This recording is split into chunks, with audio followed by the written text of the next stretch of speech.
আসসালামু আলাইকুম ওয়া রাহমাতুল্লাহি ওয়া বারাকাতুহু।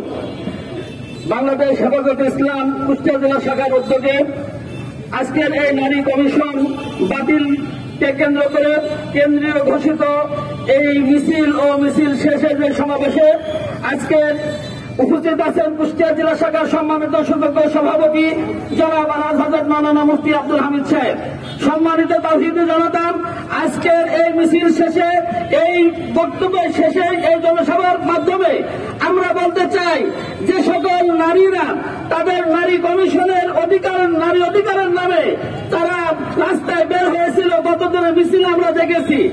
এই নারীগুলা আসলে তাদের চেহারার মধ্যে দেখলে মনে হয় না যে তারা নারী, এবং নিঃসন্দেহে এটা তাদের চেহারা, তাদের পোশাকাদি এবং তাদের অধীনে যে স্লোগান ছিল, তাদের স্লোগানের বক্তব্য ছিল আমার দেহ আমার, যাকে ইচ্ছা তাকে দেব, এটা বলার কেহ নাই।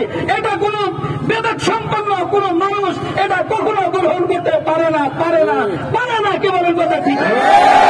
পরিষ্কার বলতে চাই, যারা নারী অধিকারের নামে যারা এরকম ভাবে নির্লজ্জা বেহায়াপনা অবস্থায় রাস্তায় বের হতে পারে, এরা কখনো কোন অবস্থায় তাদের নারীদের যে সম্মান, নারীর যে মর্যাদা তারা রক্ষার আন্দোলনে মাঠে যাবে নাই, বরং নারীদের মানহানি করার জন্য, মাবুদের সম্মান রক্ষা করার জন্য, সম্মান নষ্ট করার জন্য তারা মাঠে ময়দানে নেমেছে।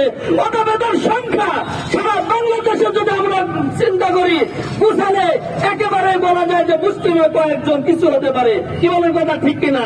এদের চিহ্নিত করা দরকার, এদেরকে চিহ্নিত করে এদেরকে আমরা মাননীয় প্রধান উপদেষ্টাকে বলবো চিহ্নিত করে এদেরকে আইনের আওতায় নিয়ে এসে উপযুক্ত শাস্তি এদেরকে দিতে হবে।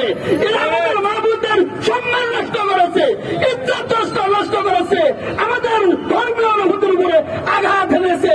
তাই সম্মানিত দেশবাসী, আমরা সকলে একসাথে এই সমস্ত